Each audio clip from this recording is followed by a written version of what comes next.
चोटिनिया तोर दिमाग ढेर बढ़ल है। कैसन चोटिनिया करत है रे? अरे देख सहूर से बोल रे, कहबी रे हमके रे। तो के एक बार समझो नहीं कि तू बस अपने द्वारे झाड़ू मारल कर, अपने तरफ मारल कर, हमारे तरफ मत मारल कर। समझली? तोरे बाबू के झाड़ू मार खाई, हम अपन गोरवा ना झरली रे। बोलबी तो ते अपन कुड़वा यार कर भी ते बोलबी बोलबी बोलबी ले तो खबर ले आओ खबर से बता दे थई। अरे आवा होला ठेली काला मारत ले, आवा वाला ठेली काला आवा। हां तो ले ये बाबा गलवा टका मारा कपड़ा फाट जावे कर, मारा कपड़ा फाट जावे और मारा ले ना मारे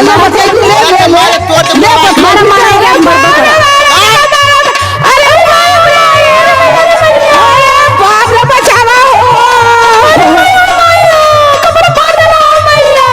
अरे क्या पुलिस वाला? अरे यार, अरे कुल मार कट जाइए वो छोड़ावा चल के। अरे मर जाइए, छोड़ा दा भाई, छोड़ा दा। अरे राम मर जाइए वो। हाँ छोड़ा रे भैया, तक हम बहुत रुका छोड़ा दे। छोड़ा जा छोड़ाइबे तू छोड़ावे आल होए। तू छोड़ा बोला 112 नंबर बोला, जल्दी आज फैसला हो जाएगी। रुक मर दे, 112 नंबर पे फोन लगावे दे। ये कुल मर कट गई नहीं, मोरो कपड़ा मार देने फूट गया। रुक लगावा थीला। अच्छा आ गई नी। सुनिए साहब, देखिए हमें मार देले बा। आइए हमार पूजा कइला से आरती उतरला से ऐसा मार देले बा कि कपार फूट गइल बा। देखा ये हाथ टूट गइल बा, टंगल बा हमार। देखा आधा बराबर नोच ले हां। का झगड़ा कैले हुआ हो लो? झगड़ा कैले हैं साहब। आप आयल हुआ फरियावे ना तो कायदे से फरियावा। सुनी साहब जी। हाँ बोला। मरले बा हमके बड़ी मार, मरले बा हमके बड़ी मार। साहेब जी कपार फोड़ल, ढले बा झोटा वो उखार। साहेब जी कपार फोड़ल। अरे वाह रे झूठे। हाँ सही था।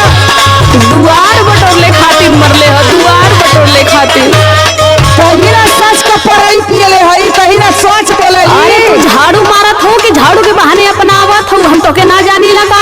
झरली तो तय अपन कूड़ा हमरा ओरी काहे लगौली करे छिया तनी? तू काहे लगौली रे? तू हमरे और बढ़ेबी त हम तोरे और बढ़ाई। सुना साहब हमरो सुना। बोला।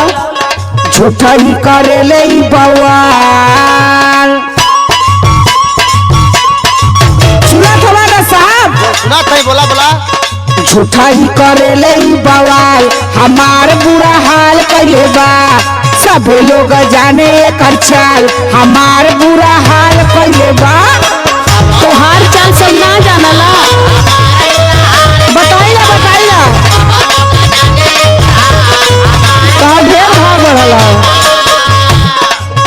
ए साहेब जी, हमारो बतिया सुनबा। हकला हवा का सुना, हकला हवा का मेहर बस हुआ का सुना। मरले हो हमारो दिमाग कुछ काम ना करत। हमारे साहब से सही बात बतावा था। सुनी साहब, दोनों है बड़ी बदमाश। देखा ही सेल्फवा का। सुनी साहब जी, कहकर माटी लागो कितना झूठ बोलत है। दोनों है बड़ी बदमाश, ना बात बर्दाश्त करेली। कैले बानी घरवा के नाश, ना बात बर्दाश्त करेली।